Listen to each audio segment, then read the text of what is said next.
깨어있는 인간의 통상적인 의식, 합리적 의식이라고 부르는 것은 의식의 여러 유형 중 하나에 불과하다. 그 주위에는 얇은 가림막들로 분리된 전혀 다른 종류의 잠재적인 의식 형태들이 존재한다. 이렇게 말한 사람은 심리학자이자 철학자였던 윌리엄 제임스입니다. 이미 20세기 초반에 와서 서구의 지성들은 의식의 문제에 대해 모종의 지혜를 터득합니다. 프로이트 이전부터 이미 많은 연구자들이 꿈에 대해 상당한 관찰과 조사를 통해 잠재의식뿐만 아니라 의식의 층위에 대해 많은 가설과 성찰을 정리하고 있었습니다.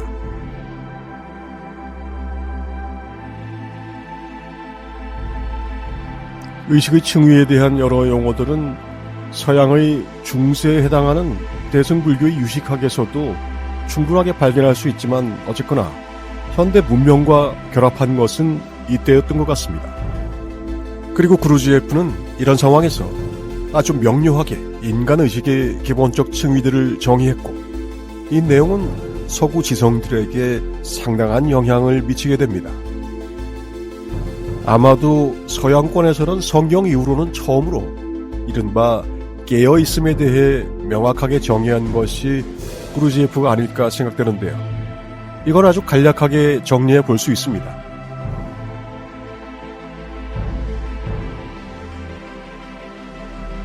우선 우리가 아는 낮은 의식 상태로는 수면 상태가 있죠. 그 다음이 우리가 아는 생시, 즉 통상적인 각성 상태입니다. 그런데 그루지예프는 이 생시 상태를 깨어있음으로 보지 않습니다.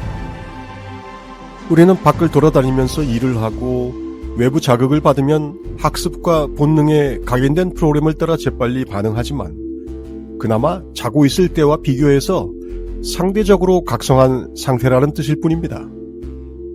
말 그대로 상대적인 각성 상태인 것이지 거의 반사작용으로 반응하는 수준으로 살아가는 상황을 깨어있는 의식이라고 할 수 없다는 것이죠.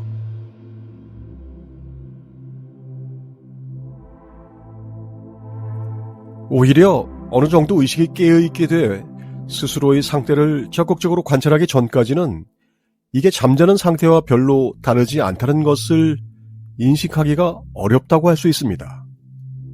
우리가 그나마 조금이라도 각성한 상태에 도달하기 위해서는 아직 그 단계에 도달하지 못했다는 그 사실을 자각해야 하는데 그것 자체가 어렵다는 겁니다. 성경에서 말하는 깨어있음이 사실상 의식의 너무 높은 수준이라서 이 말 자체를 이해하는 사람이 형편없을 정도로 적었다는 사실을 기억할 필요가 있습니다.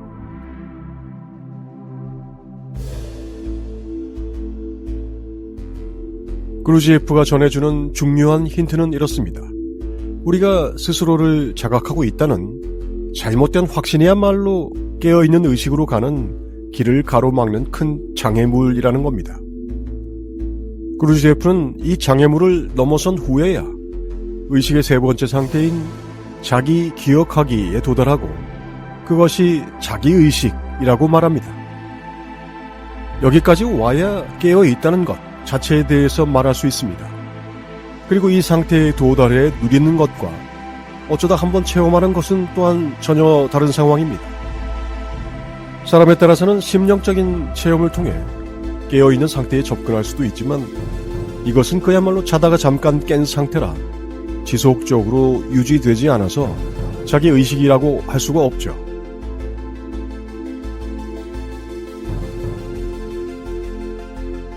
사람들이 오해하는 것은 이 세 번째 의식 상태, 깨어있음이 단순한 자기 성찰이나 예민하게 스스로를 자각하고 있는 상태 따위와는 전혀 다르다는 것을 모르기 때문입니다.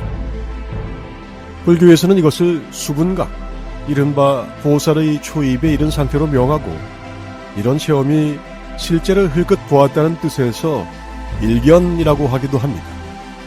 깨어있음의 수준은 여기가 시작입니다. 여기에 이르기 위해 깨달음 전통의 각종 수행은 자기 주의력 대부분을 내면으로 돌려서 지속적이고 집중적으로 자신을 관찰하는 명상과 알아차림 훈련을 강조하는 것입니다.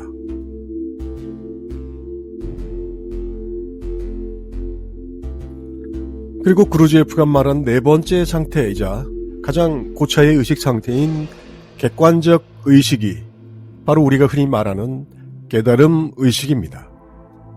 깨달음이라는 것이 깨어있음의 상태에서 오랜 자기 수행을 통해 도달할 수 있는 것이라면 그루지예프의 세 번째 의식 상태가 삶에서 자연스러운 상태가 되어야 하겠죠. 이것이 바로 성경이 깨어있으라고 하는 이유이자 그 내용입니다. 조건화된 생각에 따라가지 않고 자신을 명확하게 보는 깨어있음을 그저 잠에서 깨어난 생시 상태로 오해하면 안 됩니다.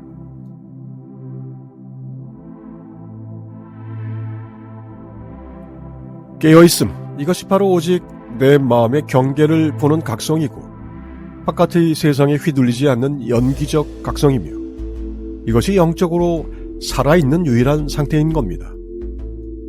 그러니 나머지 모든 생각과 감정과 관념적 파생과 지류는 사실상 나의 업과 인간 사회가 만들어 놓은 거대한 허상입니다. 잠들어 있다는 것, 최면에 홀려 있다는 것의 실상입니다. 도마복음에서 예수는 말합니다. 너희가 자신을 알면 너희도 알게 될 것이다. 그리하면 너희는 너희가 살아있는 하나님 아버지의 자식이라는 것을 깨닫게 되리라. 깨어나서 나의 실상을 확인하는 것 말고는 하느님이 이룰 방법이 없습니다. 자신의 영성을 확인하고 영으로 살기 전에는 모든 이는 죽은 자라고 성경은 가리키고 있습니다.